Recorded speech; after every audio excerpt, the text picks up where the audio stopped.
नमस्कार मित्रांनो, श्री क्रिप्टोमध्ये मी तुमचं सगळ्यांचं स्वागत करतो. आजची तारीख आहे 4 जुलै. संध्याकाळची जवळजवळ 6:45 झालेले आहे आणि आपण सुरुवात करूया आजच्या एपिसोडला. चेक करूया की काय मार्केटची कंडिशन आहे. 10,749 क्रिप्टोकरन्सी आता जगात आहेत. ॲटलिस्ट कॉइन मार्केट कॅपला रजिस्टर्ड आहेत. मे बी प्रोजेक्ट्स आणखीन जास्त असू शकतात. 15,000, 12,000, 13,000 काही आकडा असू शकतो. पण कॉइन मार्केट कॅपला लिस्टेड असे 10,749 प्रोजेक्ट्स आता आहेत. एक्सचेंजेस आहेत 384. मार्केट कॅपिटलायझेशन आहे $1.46 ट्रिलियन. 24 तासांमधला व्हॉल्यूम आहे $62 बिलियन.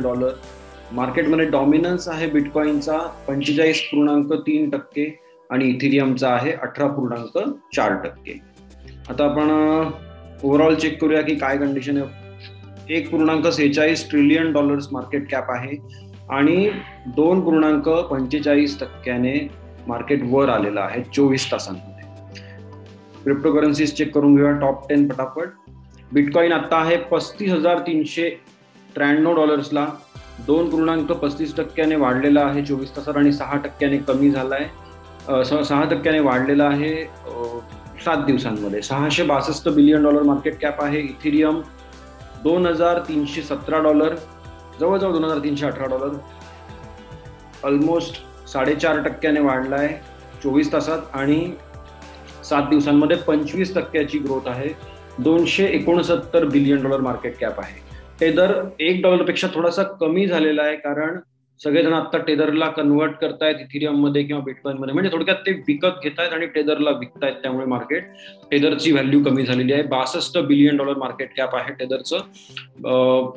बायनान्स कॉइन जो आहे तो आता आहे $304 $304, 3.42% वाढलाय 24 तासात आणि 7 दिवसांमध्ये जवळजवळ 8.5% वाढलाय. $46 बिलियन मार्केट कॅप आहे. कार्डॅनो आता आहे $1.43 आणि 1% वाढला आहे 24 तासांमध्ये. जवळजवळ 13% वाढलेला आहे 7 दिवसांमध्ये आणि $25.7 बिलियन मार्केट कॅप आहे. डोज कॉइन आता 24 सेंटला आहे. जवळजवळ 25 सेंटच्या जवळ जाण्याची आता त्याची तयारी आहे. 0.12% कमी झालेला आहे 24 तासांमध्ये आणि 1.25% वाढलाय 7 दिवसांमध्ये. $32 बिलियन मार्केट कॅप आहे. रिपल आता आहे 69 सेंटला, जवळजवळ 3.25% वाढलाय 24 तासांमध्ये आणि 12.5% वाढलाय 7 दिवसांमध्ये. $31.8 बिलियन मार्केट कॅप आहे. USD कॉइन सुद्धा थोडासा घसरलाय. $25 बिलियन मार्केट कॅप आहे. पोल्का डॉट आहे $16.25 आणि 1.25% वाढलाय 24 तासांमध्ये आणि 9% वाढलाय 7 दिवसांमध्ये. $15 बिलियन मार्केट कॅप आहे. युनिस्वॅप चेक केलं तर आता $20 म्हणजे $20.62 पर्यंत पोहोचलेला आहे आणि फक्त 24 तासांमध्ये त्याची ग्रोथ झालेली आहे 9.5% आणि जवळजवळ 28% ग्रोथ आहे 7 दिवसांमध्ये. $12 बिलियन मार्केट कॅप आहे. आणि बायनान्स USD ऑफकोर्स तो सुद्धा स्टेबल कॉइन असल्यामुळे $1 आसपासच आहे पण थोडा बारीक कमी झालेला आहे. ओके, तर हे झालं आपलं मार्केट राऊंड अप. आपण आता न्यूज कडे वळूया. पण जर तुम्ही ओव्हरऑल ग्राफ बघितले इथे खालती, एक सेकंड द्या मला जरा. इथे जर तुम्ही ओव्हरऑल ग्राफ बघितले सगळे तर फक्त हे स्टेबल कॉइन्स खाली गेलेले आहेत आणि बाकी सगळ्या गोष्टी आज वर आलेल्या आहेत. ओके, तर ओव्हरऑल ग्राफ्स चांगले वाटतायत, छान वाटतायत. जे आपण म्हणत होतो की पुढच्या काही दिवसांमध्ये ग्रोथ दिसू शकते ती आता दिसते. सगळे ग्राफ ग्रीन झालेले आहेत आणि फक्त स्टेबल कॉइन्स खाली आहेत. त्यातल्या हा थिटा सुद्धा थोडा खाली गेलाय पण 7 दिवसांच्या मानाने 3.5% खाली जाणं ओके आहे. ठीक आहे, तर टॉप किती? टॉप 20 मध्ये फक्त एकच निगेटिव्ह आहे जो थिटा आहे असं म्हणू शकतो. तर आपण आता बातम्यांकडे म्हणजे न्यूज सेक्शनकडे वळूया. पहिल्यांदा जाऊयात आपण कॉइन टेलिग्राफ वरती. कॉइन टेलिग्राफला पहिली बातमी आहे finance redefined the $500 million bet on Ethereum to making waves. तर इथिरियम 2.0 जे आहे म्हणजे आता नेक्स्ट स्टेज जी येते आहे इथिरियमची, तर त्याच्यावरती बेटिंग स्टार्ट झालेलं आहे असं म्हणायला हरकत नाही. आणि आपण आय थिंक न्यूजमध्ये जरा आज जाऊन बघितलं पाहिजे कारण ही बेट म्हणजे नक्की काय आहे हे न वाचता आपल्याला कळणारी गोष्ट नाही थोडक्यात. Okay, we don't know the identity of the whale that's deposited $500 million into Ethereum but a look at the chain tells us a whole lot about them. तर थोडक्यात काय झालेलं आहे की इथिरियम 2.0 जे प्रोजेक्ट आता हळूहळू लाईव्ह झालेलं आहे आणि त्याच्यामध्ये एका महाप्रचंड इन्व्हेस्टर म्हणू शकतो की ज्याच्याकडे खूप सारी क्रिप्टोकरन्सी आहे प्रचंड प्रमाणामध्ये, तर त्यांना इथे व्हेल म्हटलं जातं. ओके, जसं व्हेल प्रचंड असतात तसेच क्रिप्टो व्हेल्स असं म्हणण्याची पद्धत आहे इथे. त्यांनी काय म्हटलंय, we don't know the identity of the whale that's deposited a $500 million into Ethereum, but a look at the chain tells us whole lot about them. तर त्यांच्याबद्दल काही माहिती त्यांनी गोळा केली आहे. मला नाही वाटत की त्यांच्या आयडेंटिटी बद्दल वगैरे काही मिळू शकतं, पण कुठला तरी फंड मॅनेजर कोणीतरी तो असू शकतो. आणि थोडक्यात बघायचं झालं तर त्यांनी ट्रान्झॅक्शनचे हे सुद्धा दिलेले आहेत, किती कुठे पाठवले ते सुद्धा दाखवलेलं आहे. तुम्ही या न्यूजवरती जाऊन हवं तर चेक करू शकता, आणखी डिटेलमध्ये जायचं आहे तर. पण थोडक्यात एका सिंगल माणसाने $500 मिलियन म्हणजे जवळजवळ 35,000 करोड रुपयांचे इथिरियम ऑलरेडी ETH2 म्हणजे नवीन जो प्लॅटफॉर्म आहे त्याच्यावरती मूव्ह केलेले आहेत. And that is like betting on the new technology. तर ही चांगली न्यूज आहे. बघूया पुढे काय होतं. आणि आय थिंक याच्यामुळेच आत्ता जी काही तुम्हाला इथे जी ही काही ग्रोथ दिसते इथिरियमची 25% 7 दिवसांमध्ये ग्रोथ झालेली आहे, ही ओव्हरऑल ग्रोथ याच्यामुळेच होते की इथिरियम 2 आता म्हणजे प्रूफ ऑफ स्टेक अल्गोरिदमकडे त्यांची मुवमेंट आता स्ट्रॉंगर आणि स्ट्रॉंगर व्हायला लागली आहे. Okay, London fork enters testnet on Ethereum as difficulty bomb sees delay. Okay, तर यांचं म्हणणं काय आहे की आता लंडन फोर्क जो आता होणार होता इथिरियम वरती, तर तो टेस्टनेट वरती पोहोचलेला आहे आणि लवकरात लवकर आता पुढे काही ना काही जे मेन डेव्हलपमेंट्स होणार होत्या इथिरियम मध्ये त्या आता होत आहेत. Is Bitcoin in danger of losing $30,000 with Grayscale's big GBTC unlocking in 2 weeks? तर आपण ही बातमी अशीच ऑलमोस्ट बातमी आपण थोड्या दिवसांपूर्वी सुद्धा घेतली होती. तिथे त्यांचं म्हणणं काय होतं की ग्रेस्केलचे GBTC जे आहे म्हणजे थोडक्यात बिटकॉइन लॉक होते, तर ते आता लवकरच ओपन अप होणार आहेत. म्हणजे आय थिंक ऑगस्ट महिन्यामध्ये ते अनलॉक होणार आहेत किंवा मग जुलैच्या एंडला होऊ शकतात. आणि त्यानंतर ते अनलॉक झाले की ते जे इन्व्हेस्टर होते पूर्वीच्या काळातले ते लोक त्याला विकू शकतात आणि विकल्यावरती काय होणार, थोडक्यात प्राइस मध्ये घसरण होऊ शकते. तर यांचं म्हणणं काय की $30,000 आपण एक जो इम्पॉर्टंट सपोर्ट मानतोय, ओके, इम्पॉर्टंट सपोर्ट मानला जातोय आता सध्या बिटकॉइनच्या प्राइस मध्ये, की त्याच्या खाली जर गेलं तर आणखीन प्रचंड घसरण होऊ शकते. तर तिथपर्यंत आत्ता तरी दिसत नाही की तसं होईल. पण जर हे महाप्रचंड इन्व्हेस्टमेंट ज्या लोकांच्या होत्या GBTC मध्ये, तर ते जर विकायला सुरुवात झाली तर पुढे काय होईल हा प्रश्न आहे. Bitcoin mining difficulty just fell by record 28%, but will this help BTC price recover. आता थोडंसं दोन वेगवेगळ्या गोष्टी आहेत, पण त्यांनी यांना एकत्र आणण्याचा प्रयत्न केलेला आहे. आणि ही आजची न्यूज नसून कालची आहे. काल मी एका महत्त्वाच्या कामासाठी बाहेर गेलेलो होतो दुसऱ्या शहरामध्ये, त्यामुळे मला कालचा एपिसोड शूट करण्यासाठी वेळच नाही मिळाला. सगळा वेळ प्रवासामध्ये आणि त्या कामामध्ये गेला. तर मी बरं झालं ही बातमी अजून यांनी इथून हलवली नाहीये. आणि मे बी इतक्या न्यूज आल्याच नसतील इम्पॉर्टंट, मे बी त्यामुळे ती बातमी इथे राहिली आहे कालची. आपण ती कव्हर करूया. यांचं म्हणणं काय की बिटकॉइनची डिफिकल्टी 28% कमी झाली. आतापर्यंत कमी झालेल्या सगळ्यात फास्टेस्ट कमी झालेली डिफिकल्टी ही आहे. तर डिफिकल्टी कमी होणं म्हणजे काय की मायनर्सला जेवढं मायनिंग पॉवर लागते, किंवा मग मायनर्स काय करत असतात की एक कठीण गणित सॉल्व्ह करायचा प्रयत्न करत असतात आणि त्याचं उत्तर मिळालं की ते ट्रान्झॅक्शन्सला गोळा केलेलं असतं त्यांनी, ते ब्लॉक म्हणून पब्लिश करतात. ठीक आहे, तर ते पब्लिश करण्यासाठी ते उत्तर सापडणं गरजेचं असतं. आणि ते जे गणित आहे ना, ते गणित किती कठीण असणार याला म्हणतात बिटकॉइन मायनिंग डिफिकल्टी. ठीक आहे, तर ती डिफिकल्टी 28% कमी झाली आता. आणि याच्या मागे काय कारण असेल तुमच्या मते? याच्या मागे कारण आहे की चायनामध्ये जे मायनिंग वरती बॅन आणलं जातंय हळूहळू, किंवा मायनर्सला सांगितलं जातंय की तुम्ही आता बंद करा तुमचे मायनर्स. या गोष्टी मायनिंग फार्म्स नुसते 2-4 मायनर किंवा 400-500 मायनर नाही, तर अख्खे मायनिंग फार्म ते बंद पाडतायत. आणि त्यामुळे ते लोक सर्व्हर्स मायनर्स त्यांचे बंद झाल्यामुळे काय झालं, 2 आठवड्यांनंतर आता बिटकॉइन नेटवर्कने जेव्हा स्वतः चेक केलं की ब्लॉक टाइम किती होता बाबा मागच्या 2 आठवड्यांमध्ये, तर तेव्हा त्याला कळलं की ब्लॉक टाइम जास्त होता. म्हणजे थोडक्यात आपल्याला गणित थोडं सोपं करावं लागेल. आणि त्या सिस्टीमने ऑटोमॅटिकली 28% गणित सोपं केलं. ठीक आहे, तर आता यांचं पुढचं वाक्य काय, but will this help BTC price recover. तर आता माझं म्हणणं तरी असं आहे की bitcoin network difficulty, mining difficulty आणि प्राइस यांचं काही गणित खरं तर नाहीये. ठीक आहे, कारण फक्त डिफिकल्टी कमी झाली म्हणून लोक मायनिंग, मे बी काही लोकांनी मायनर्स बंद ठेवले असतील, ते आता मायनर चालू करतील. ठीक आहे, म्हणजे एखादा कोणी व्हेनेझुएलामध्ये असेल, कोणी इंडियात असेल, कोणी नेपाळमध्ये असेल, कोणी दुसऱ्या देशांमध्ये असतील, ज्यांना तिथल्या इलेक्ट्रिसिटी रेटमुळे मायनिंग परवडत नव्हतं. पण आता ही डिफिकल्टी कमी झाल्यामुळे जर त्यांनी मायनर चालू केले असतील तर त्याचा इम्पॅक्ट प्राइसवरती पडेल का? मला तरी नाही वाटत. कारण मायनिंग डिफिकल्टी कमी झाली तरी 10 मिनिटांनी जेवढे बनायचे बिटकॉइन तेवढेच बनणार आहे. ओके, म्हणजे एका ब्लॉकला 6.25चं जे मायनिंग रिवॉर्ड आहे ते 6.25चं काय 6.5, 7, 8, 9 होणार नाहीये 28% डिफिकल्टी कमी झाल्यामुळे. ओके, सो ते गणित मला तरी इथे काही पटत नाहीये. पण सांगता येत नाही, काही एखादा माणूस डिफिकल्टी कमी झाल्यामुळे काही इन्व्हेस्टमेंट्स करू शकतो मायनिंगमध्ये. पण 28% डिफिकल्टी कमी झाली, ही टेम्पररी कमी झाली आहे, हे माणसांनी लक्षात ठेवावं सगळ्यांनी, इन्व्हेस्टर्सने, की ही डिफिकल्टी टेम्पररी कमी झाली आहे, हे असंच राहणार नाहीये.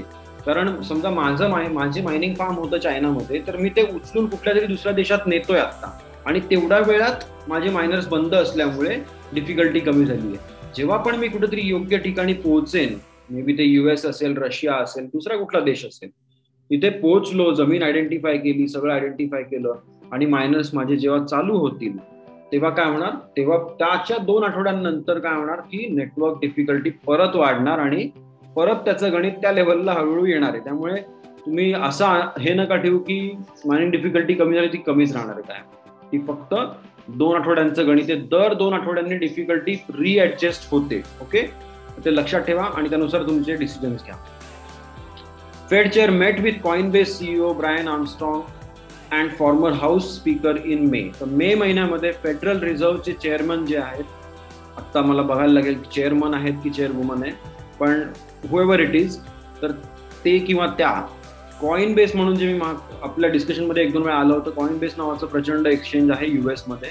तर कॉइनबेसचे CEO आहेत ब्रायन आर्मस्ट्रॉंग, त्यांना आणि हाऊस स्पीकर, म्हणजे आपल्याकडे कसं लोकसभेचे अध्यक्ष असतात किंवा मग राज्यसभेचे अध्यक्ष असतात, तसं त्यांच्याकडे जे हाऊस आहे त्याचे स्पीकर पण फॉर्मर, म्हणजे आधी होते कोणाच्या वेळी, आत्ता जे लेटेस्ट प्रेसिडेंट आहेत त्यांच्या आधी जे कोणी आधीच्या कार्यकाळामध्ये जे स्पीकर होते, तर त्यांना भेटायला गेले होते फेडरल रिझर्व्हचे चेअरमन.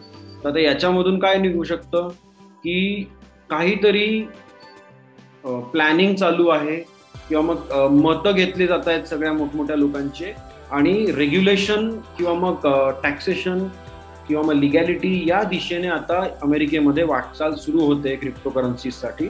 आणि ही खूप चांगली न्यूज आहे. याच्यामुळे प्राइसमध्ये नक्कीच काहीतरी फरक पडेल असं मला वाटतंय. आणि ही सुद्धा न्यूज आपण आय थिंक परवा कव्हर केली होती, मला आठवत नाही, पण या न्यूजमुळे बऱ्यापैकी गॅरंटीड प्राइसमध्ये फरक पडेल आणि आपल्याला तो दिसतो सुद्धा आहे. कारण ही 2 तारखेची न्यूज आहे आणि आता हे जे काही दिसतंय प्राइसेसमध्ये डिफरन्स, हे जे पॉझिटिव्हिटी दिसते, ही याच्यामुळे असू शकते. चला आपण आता नेक्स्ट प्लॅटफॉर्मकडे वळूया, जो आपला आहे कॉइनडेस्क. तर कॉइनडेस्कमध्ये यांनी काय म्हटलंय की okay, Bitcoin mining difficulty records largest drop in the history, price jumps ही न्यूज याच्याशी संबंधित करून त्यांनी दाखवली आहे, पण मी आधी पण म्हटलं याचा काही संबंध नाही आहे. ओके, ही ऑलरेडी आपण कव्हर केलेली आहे गोष्ट. USDC on Tron blockchain surpasses $100 million just 2 days after public unveiling. तर 2 दिवसांपूर्वी ट्रॉन नेटवर्कवरती USD कॉइन लॉन्च झाला होता. तर USD कॉइनचं मार्केट कॅप $100 million म्हणजे 750 करोडच्या वरती जाऊन पोहोचले फक्त 2 दिवसांमध्ये. म्हणजे स्टेबल कॉइन्सला किती महत्व आहे हे याच्यावरून आपल्याला कळतं की 2 दिवसात 700 करोड पर्यंत ती गोष्ट जाऊन पोहोचू शकते. एक नवीन लॉन्च झाली. New report places United states at top of crypto ready countries. हे बघा, तर इथली ही न्यूज, कॉइनडेस्कची न्यूज आणि ही कॉइन टेलिग्राफची न्यूज यांचा संबंध आहे, फक्त हेडलाईन वेगवेगळे आहेत. ओके, थोडक्यात काय वाटतंय मला सुद्धा की क्रिप्टोकरन्सी रेग्युलेशन आता जे देश क्रिप्टोला नीट रेग्युलेट करतील, लाईटली रेग्युलेट करतील, कमी टॅक्सेस लावतील, कमी रेग्युलेटरी प्रोसिजर किंवा मग कंपनी फॉर्मेशन प्रोसिजर किंवा मग बँकेशी संबंध ठेवण्यासाठी जे काही लागतं, तसंच टॅक्स भरण्यासाठी जे काही तुम्हाला डॉक्युमेंटेशन लागतं, या गोष्टी आणि रिपोर्टिंग जे असतं की इयरली एखाद्या प्रायव्हेट लिमिटेडला काय काय रिपोर्टिंग करावं लागतं, काय काय फायलिंग करावं लागतं, अॅन्युअल फायलिंग ज्याला आपण म्हणतो, तर या गोष्टी जर लिमिटेड असतील, या गोष्टी जर त्यांनी क्लिअर कट दिलेल्या असतील, तर त्या देशांमध्ये पुढची जी काही ग्रोथ होणार आहे ती किंवा त्यांचा जीडीपी ग्रोथ जे म्हणतो आपण त्याच्यावरती डायरेक्ट इम्पॅक्ट पडेल हे गॅरंटीड आहे. आणि हे आय थिंक बऱ्याच देशांनी आता चांगल्या प्रकारे ओळखलंय आणि त्या दिशेने वाटचाल सुरू केलेली आहे. आता okay, money reimagine United States of stable coin. Okay, तर थोडक्यात त्यांचं काय म्हणणं आहे की अमेरिकन गव्हर्नमेंटने आता विचार करावा की स्टेबल कॉइन्सच्या थ्रू काही आपल्याला जगाला डॉमिनेट करता येत आहे का. कारण अमेरिका अख्ख्या जगावरती त्यांच्या आर्मी, नेव्ही, एअरफोर्स याच्या थ्रू डॉमिनेट करतो असं आपल्याला सगळीकडे दिसतंच ऑफकोर्स. पण त्याच्यामुळे काय होतं की अमेरिकन डॉलर सुद्धा अख्ख्या जगावरती सगळ्या करन्सीजवरती आणि सगळ्या मार्केट्सवरती डॉमिनेट करतो. तसंच आता यांचं म्हणणं काय की तुम्ही लवकरात लवकर डिसिजन घ्या की स्टेबल कॉइन बेस्ड इकॉनॉमी तयार करता येते का, असं यांचं सजेशन आहे. रँडॉल्फ कॉर्लेस नावाचा एक ॲडवायझर आहे की इकॉनॉमिस्ट आहे, आय डोंट नो, पण त्यांचं नाव इथे मेन्शन झालेलं आहे. आपण न्यूजच्या डिटेलमध्ये जायची गरज नाही, आपल्याला फक्त अंदाज घ्यायचा आहे की मार्केट कुठे जाणार आहे आणि त्यानुसार आपण पुढे वळून जायचं आहे. आता आपण news.bitcoin.com वरती जाऊया. फिलिपाईन्सचं जे स्टॉक एक्सचेंज आहे त्यांचं म्हणणं आहे की आता आम्ही आमच्या एक्सचेंजवरतून क्रिप्टोकरन्सी ट्रेडिंगला इम्प्लिमेंट करण्याचा विचार करतोय, कारण it's an asset class that we can not ignore anywhere. हे एक्सचेंजच्या स्पोक्सपर्सनचं म्हणणं आहे की आम्ही क्रिप्टोकरन्सी ट्रेडिंग लॉन्च करतोय लवकरात लवकर, किंवा मग प्लॅन आहे करायचा. का, तर कारण हा असा एक ॲसेट क्लास आहे ज्याला आम्ही आता निग्लेक्ट करू शकत नाही. आणि माझं म्हणणं आहे की जगातला कुठलाच असा माणूस की ज्याला फ्युचर रेडी राहायचंय किंवा मग काही ना काही फ्युचरमध्ये प्रॉब्लेम्स आले तर त्याला सांभाळता आले पाहिजे, किंवा एखादी ऑपॉर्च्युनिटी मिस करायची नाही असं वाटत असेल तर त्याने अगदी बारीक अमाऊंटचा वेळ टाकून आधी अभ्यास करावा. तो झाल्यावरती त्याच्यापेक्षा बारीक अमाऊंटचा इन्व्हेस्टमेंट करावी. मी कधीच म्हणणार नाही की तुम्ही मोठे अमाऊंट टाका, छोटे अमाऊंट टाका, काही करा, पण तुम्ही बारीक अभ्यास तरी करू शकता. थोडासा अभ्यास करा, ही फार मोठी गोष्ट आहे आणि पुढे जाऊन आणखीन जास्त कॉमन होत जाईल. आणि कॉमन झाल्यावरती काय होईल, त्याच्यामधली ग्रोथ जी आहे ती ऑलरेडी झालेली असेल, त्यामुळे आपल्याला चान्सेस कमी मिळतील ग्रोथचे, तरी मिळतील. ओके, अजून आपण आजही जो माणूस बिटकॉइन घेतोय किंवा क्रिप्टोकरन्सी मार्केटमध्ये अभ्यास करतोय आणि मे बी पुढच्या वर्षी एंट्री करेल, तो माणूस सुद्धा अर्ली अडॉप्टरच असणार आहे. अजून आपण मेन स्ट्रीम पासून 5 ते 10 वर्ष दूर आहोत असं म्हणू शकतो. पण बाकीच्या गोष्टी ज्या काही घडल्या त्यांना वेळ लागला, त्याच्यापेक्षा इथे खूप कमी वेळ लागणार आहे मेन स्ट्रीम अडॉप्शनला. कारण आपल्याकडे आता इंटरनेट आहे, हे युट्यूब सारखं माध्यम आहे, फेसबुक आहे, बरेचसे आणखीन माध्यम आहेत जिथून माझ्यासारखा माणूस तुमच्याशी बोलू शकतो, किंवा तुम्ही ऑनलाईन जाऊन माझ्यासारखे बरेच माणसं शोधू शकता जे तुम्हाला या गोष्टी नीट समजावून सांगतील तुमच्या आवडत्या भाषेत, आवडत्या प्रकारे, आवडत्या शैलीत. ठीक आहे, त्यामुळे याच्यामध्ये ग्रोथ जी आहे ती मला वाटतंय 5 ते 10 वर्ष लागतील मेन स्ट्रीम अडॉप्शनला, पण फास्ट सुद्धा होऊ शकतं, सांगता येत नाही. Russia's famous Hermitage museum aims to raise funds with NFTs. तर NFTs वरती गॅरंटीड आपल्याला एपिसोड घ्यावा लागणार आहे, कारण सध्या खूप त्याच्याबद्दल डिस्कशन चालू आहे. तर रशियामधलं एक म्युझियम आहे, खूप मोठं फेमस म्युझियम आहे. तर त्यांना फंड्स रेज करायचे काहीतरी काम करायला. तर ते काय करणार आहेत की नॉन फंजिबल टोकन्स इश्यू करतील आणि ते त्याचा ऑप्शन करून ते फंड्स रेज करतील आणि काय काम करायचं ते करतील. Okay, Bitcoin miner Greenidge Generation plans to develop South Carolina mining facility. तर ग्रीनिज जनरेशन नावाचा एक क्रिप्टोकरन्सी मायनर आहे किंवा मग बिटकॉइन मायनिंग कंपनी आहे. ते आता US मधल्या एका जागेवरती मायनिंग फार्म बनवत आहेत. Binance's troubles grow as Thailand files criminal complaint. Similar warnings by Cayman island and UK and Japan. तर हे तर जपानपासून सुरू झालं. मग UK गव्हर्नमेंटच्या FCAने त्यांना नोटीस पाठवली, आधी जपानच्या रेग्युलेटरने पाठवली, आता केमन आयलँड्सने पाठवली आणि थायलंडने सुद्धा पाठवलेली आहे. तर पण थायलंडने नुसती नोटीस नाही पाठवली, they have filed criminal complaint against them. आणि थायलंडने म्हणजे काय, थायलंडमधलं जे SEC आहे त्यांनी केलेलं आहे. तर आय थिंक मी हे बोललो होतो आधी सुद्धा की त्यांनी स्टॉक मार्केटमधल्या काही कंपन्यांचे शेअर्स डिजिटल फॉर्ममध्ये कन्वर्ट करून ते विकायला सुरुवात केली होती. आणि हे एकट्या बायनान्सने नाही केलंय, मल्टिपल एक्सचेंजेसने केलंय. प्लस आता यांनी कशाबद्दल क्रिमिनल चार्जेस फाईट केले हे मे बी मी थोडं आणखी डीपली स्टडी करून ते वेगळं शेअर करेन एखाद्या शॉर्टमध्ये किंवा कशा तरी. पण दिस इज अ सिरियस डेव्हलपमेंट. आणि याचा म्हणजे तुम्ही म्हणू शकता की बायनान्स जगातलं सगळ्यात मोठं क्रिप्टोकरन्सी एक्सचेंज आहे. तर त्याला टार्गेट केलं जात आहे असं म्हणायला सुद्धा हरकत नाही, किंवा असं म्हणायला पण हरकत नाही की बायनान्स जगातलं सगळ्यात मोठं एक्सचेंज असल्यामुळे किंवा त्यांचा इन्कम भल्या भल्या स्टॉक एक्सचेंजेस पेक्षा जास्त असल्यामुळे ते हॅव व्हेरी गुड लॉयर्स, आणि त्याचंच काहीतरी एक धुंदी चढून मे बी त्यांनी काही डील्स किंवा काही कामं अशी केली असतील की जे डायरेक्ट रेग्युलेटर्सच्या नजरेत आले किंवा मग रेग्युलेटर्सला चान्स मिळाला त्यांच्या अगेन्स्ट हे ॲक्शन्स घ्यायला. तर आता मी थोडंसं जरा डीप स्टडी करून माझं मोकळं मत मांडेन. आत्ता मी थोडंसं रिझर्व राहूनच याबद्दल बोलू शकतो. JP Morgan predicts when Bitcoin bear market will be over. आता त्यांचं काहीतरी प्रेडिक्शन असणार आहे. I don't think we are interested in those things. Cardano joins Grayscale Digital's large crypto cap किंवा मग large cap fund as third biggest component. ठीक आहे, तर कार्डेनो मध्ये आता ग्रेस्केल डिजिटलने इन्व्हेस्टमेंट करायला सुरुवात केलेली आहे. ग्रेस्केल म्हणजे तेच आहेत ज्यांचे बिटकॉईनचे आता बॉन्ड्स किंवा बिटकॉईनचे हे आता एंड होत आलेले आहेत डेज, आणि म्हणजे कॉन्ट्रॅक्ट पिरियड एंड होत आलेला आहे, आणि त्याचे इन्व्हेस्टर्स आता बिटकॉईन GBTC विकायला सुरुवात करतील आणि त्याचा इफेक्ट डायरेक्टली बिटकॉईन प्राइसवरती होऊ शकतो. तर त्यांनी आता बिटकॉईन होतं, इथिरियम होतं, आणि आता त्यांनी कार्डेनोमध्ये इन्व्हेस्टमेंट करायला सुरुवात केलेल्या आहेत. ओके, तर हा होता आजचा मार्केट राऊंड अप कम्प्लिटली. 4 जुलै 2021 आजची तारीख आहे. संध्याकाळचे 7:13 झालेले आहेत आणि बिटकॉईन आता आहे $35,349.46. लक्षात ठेवा guys, buy the dips and hodl. Shri Crypto signing off. Bye.